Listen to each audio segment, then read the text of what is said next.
తెలంగాణ రాష్ట్ర library chairman Riyaz భాయ్ గారికి, కార్యక్రమ నిర్వాహకులు, ఈ ప్రాంత కాంగ్రెస్ పార్టీ అభ్యర్థులుగా పోటీ చేసినటువంటి వ్యక్తులు, ఈ ప్రాంత సీనియర్ నాయకులు, నాతో పాటు ఈ కార్యక్రమంలో పాల్పంచుకుంటున్నటువంటి రాజ్యసభ సభ్యులు సోదరు అనిల్ గారు, పెద్దలు, మా అందరికీ ఎన్ఎస్సీ నాయకులు ఇప్పటి నుంచి అనేకంగా మార్గదర్శకత్వం ఇచ్చినటువంటి నాగేంద్రన్న గారు, శాసన మండలి సభ్యుడు ఆమీర్ అలీ ఖాన్ గారు, ప్రదేశ్ కాంగ్రెస్ ఈ ప్రాంత ఇన్ఛార్జ్ వరలక్ష్మి గారు, వేదిక మీద ఉన్న పెద్దలు, ఇక్కడికి విచ్చేసినటువంటి ఆ కాంగ్రెస్ కుటుంబ సభ్యులు, ఈ పాత నగర ప్రజానికానికి అందరికీ తెలంగాణ ప్రభుత్వం ఏర్పడి నేటికి 1 సంవత్సరం 3వ తారీఖు డిసెంబర్ 2023 నాడు ఫలితాలు వచ్చినప్పటికీ 7వ తేదీ నాడు లాల్ బహదూర్ స్టేడియం సాక్షిగా రేవంత్ రెడ్డి గారు ముఖ్యమంత్రిగా, బట్టి విక్రమార్క గారు ఉప ముఖ్యమంత్రిగా, మేమంతా మంత్రులంగా తెలంగాణ ప్రజల ఆకాంక్షలకు అనుగుణంగా ప్రజాపాలన ఏర్పడ్డది.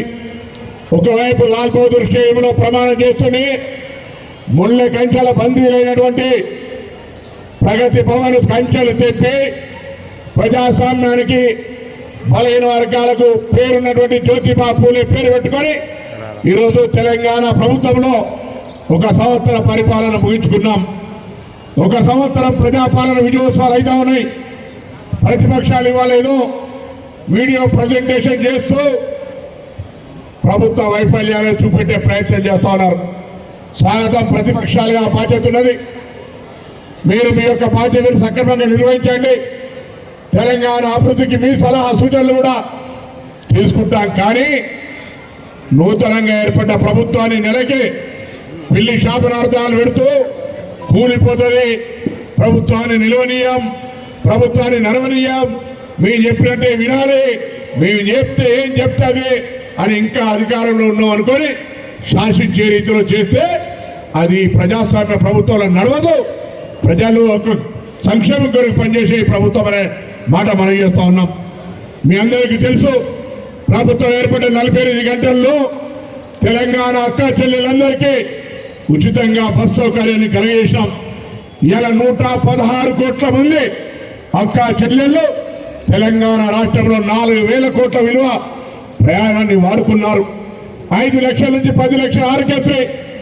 దాని తదుపరి గతంలో పేదలకు కరెంటు బిల్లు కట్టలేని పరిస్థితి ఉంటే మీటర్లు గుంజుకపోయినటువంటి పరిస్థితి నుంచి ఈరోజు రాష్ట్రంలో 60, 70, 80 గ్రామీణ శాతాలలో 200 యూనిట్ల ఉచిత విద్యుత్ వాడుకుంటున్నారు.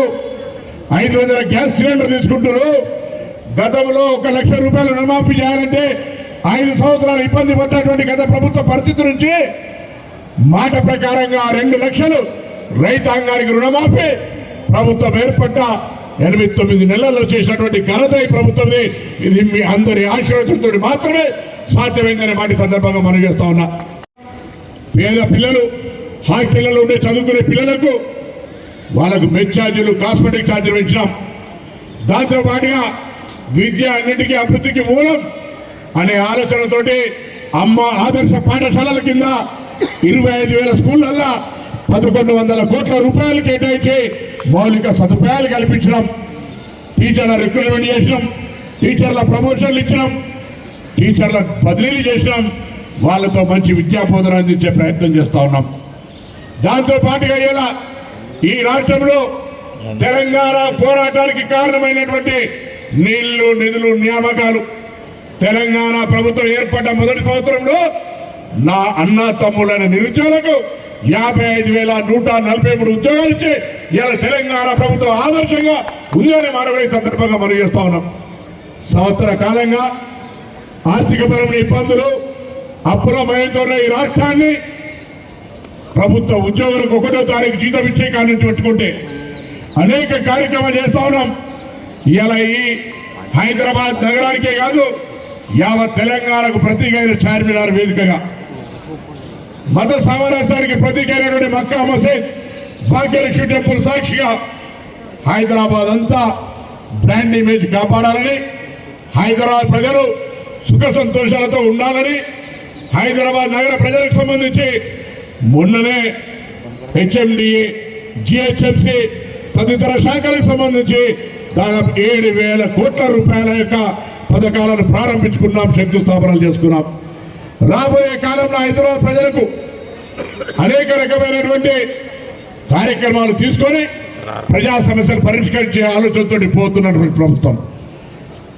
కొన్ని ఉండొచ్చు, ఇంకా ఎన్నికల హామీలలో కొన్ని ఇంకా జరిగి ఉండాల్సింది.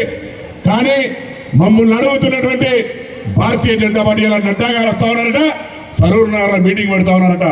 ఈ చార్మినార్ వేదిక నుంచి అడుగుతా ఉన్నా, కిషన్ రెడ్డి గారు భారతీయ జనతా పార్టీ 11 ఏళ్ళ అధికారంలో హైదరాబాద్ అంటేనే చెరువులకు అదేవిధంగా గుట్టలు రాక్స్ కు సంబంధించినటువంటి city, archaeology minister, tourism minister, ఏది మీ ముద్ర?